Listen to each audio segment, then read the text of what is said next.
It all started with a cardboard sign. Daniel Myers stood at Gate 4 of the small regional airport, gripping a flimsy piece of cardboard that read, "Welcome, Aunt Susan." His 7-year-old daughter, Emma, held onto his other hand, swinging their arms gently as she tried to peer over the sea of heads. It had been a long few years. After losing his wife to cancer, Daniel had taken on everything, raising Emma, working full-time as a mechanic, cooking, cleaning, doing laundry at midnight, and somehow managing to smile through it for his daughter. But lately, things had been unraveling. He was running on fumes, and asking for help, even from his late wife's estranged sister, was something he'd never imagined doing. Aunt Susan was supposed to arrive today, and he needed her, desperately. Emma's school had called twice this month about her falling asleep in class, and his boss had warned him that one more missed shift would cost him his job. That's why he stood there, sleep-deprived and nervous, hoping that Aunt Susan wouldn't take one look at their lives and walk away again. As the passengers spilled into the terminal, a well-dressed woman in a navy coat and sunglasses slowed her pace as she glanced at his sign. Her expression shifted from confusion to amusement. "Are you Daniel?" she asked. Daniel hesitated. You're not Susan." She laughed gently. "No, but I thought you might be my driver. You looked awfully focused for someone holding a cardboard sign." Emma tugged at his jacket. "Daddy, you picked up the wrong lady." Daniel blushed. "I'm sorry. I haven't met Aunt Susan in person before. You looked like you could be her." The woman crouched to Emma's level. "Well, I can't be your aunt, but I must say, you've got a pretty cool dad." Emma giggled, and Daniel felt a flicker of something he hadn't felt in months, lightness. "I'm Charlotte," the woman said, standing up and reaching into her bag. Charlotte Lane. The name didn't mean anything to him at the time. She handed him a card and said something odd. "I know this is random, but I'd like to talk again.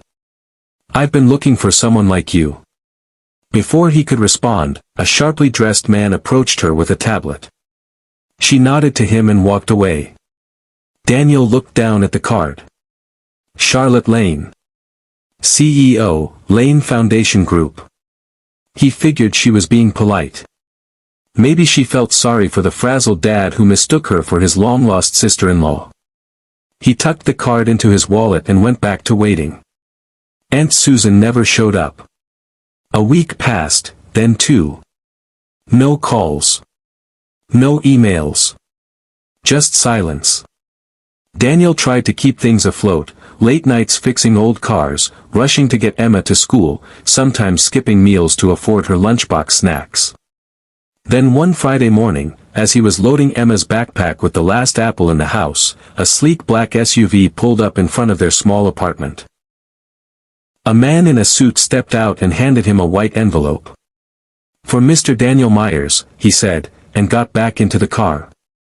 Daniel opened the envelope slowly. Inside was an invitation. Private meeting invitation.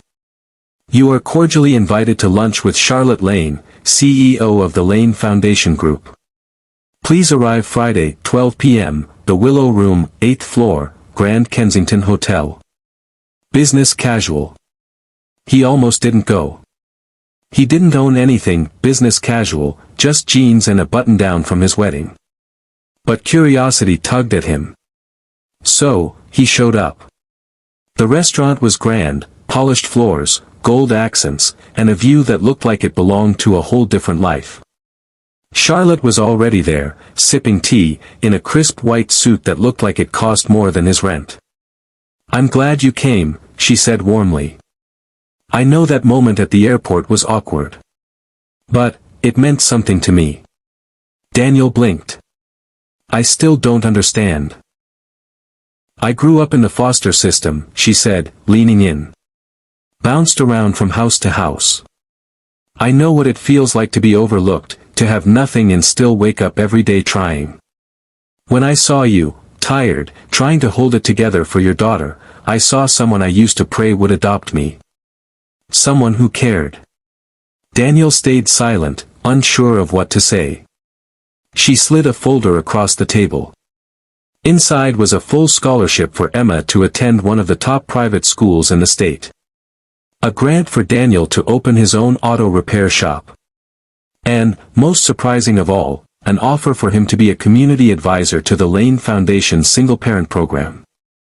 "I've been looking for people who don't have polished resumes or Ivy League degrees," Charlotte said. "I'm looking for real people, kind, resilient, grounded. People like you." Daniel stared at the folder. I fix cars." She smiled. "And I run a foundation. Together, we can fix lives."